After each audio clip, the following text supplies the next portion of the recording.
और आइए आगे बढ़ते हैं।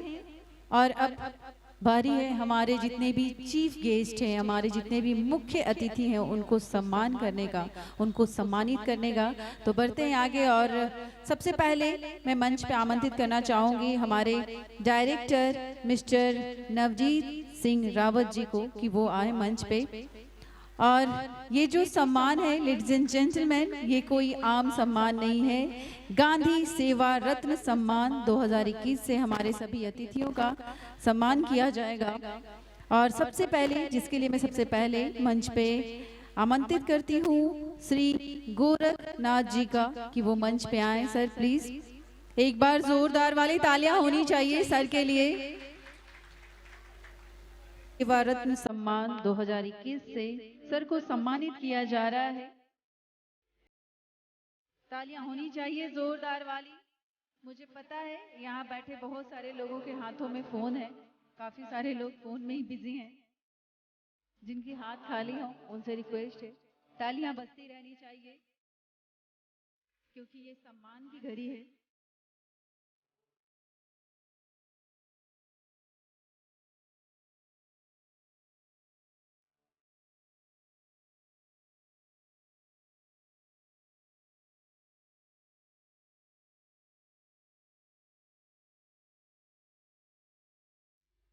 नाथ सर हमारे जितने भी स्टूडेंट हैं उनका मार्गदर्शन करें, उनके लिए दो शब्द रखें।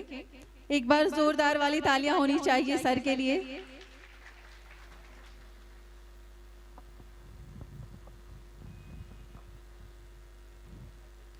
आज उम्मीदों का शाम है और ये शुभ अवसर गांधी जयंती के अवसर पर है और इसके पूरे आयोजक नवजीत सिंह रावत साहब हैं। मैं इन्हें कोटि कोटि धन्यवाद देता हूं। इन्होंने जो अपनी कहानी सुनाया कि पूरी जज्बे के साथ इन्होंने नौकरी की और नौकरी करने के दौरान भी इन्हें बच्चों के विकास की तरफ हमेशा कचोटते रही और इन्होंने नौकरी छोड़कर बच्चों के आगे बढ़ने में अपना योगदान करने का निर्णय लिया और आईएएस मंत्रा स्थापित किया। भाइयों, अपनी जिंदगी तो सभी जी लेते हैं, लेकिन जो दूसरे के लिए जीते हैं समाज उसी को याद करता है।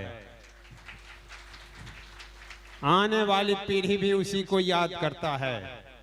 कोई लोग सोचते होंगे कि कोचिंग संस्थान का स्थापना इन्होंने अर्थोपार्जन के लिए किया है। आलोचना तो सभी की होती है और जिसकी आलोचना होती है वही बुलंदियों को छूता है। अगर आलोचना नहीं होगी, असफलताएं नहीं आएगी, कठिनाइयां नहीं आएगी, झंझावात नहीं आएंगे तो कोई भी व्यक्ति ऊंचाई को नहीं छू सकता है।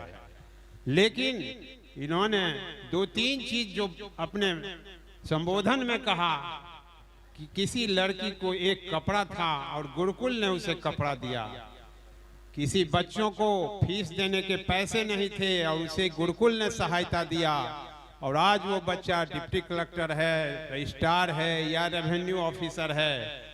वो जिंदगी भर इन्हें याद करेगा और डीपी में फोटो लगाने का क्या, वो इन्हें भगवान की तरह याद करेगा।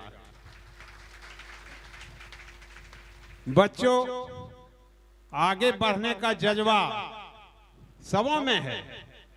भगवान ने सबको समान रूप से माइंड दिया है, सबको समान रूप से अवसर दिया है, लेकिन वो अवसर अपने आप में खोजना है, अपने आप में टटोलना है, अपने आप में दृढ़ निश्चय करना है। जिस दिन आप दृढ़ निश्चय कर लोगे कि मुझे यूपीएससी करना है, मुझे बीपीएससी करना है, मुझे अपने मुकाम को छूना है, उस दिन से रास्ते नजर आने लगे, मैजिक होने लगेगा। और जब तुम चलना स्वीकार करोगे तो रास्ते नजर आने लगेंगे। ये नहीं है कि रास्ते नहीं मिलेंगे।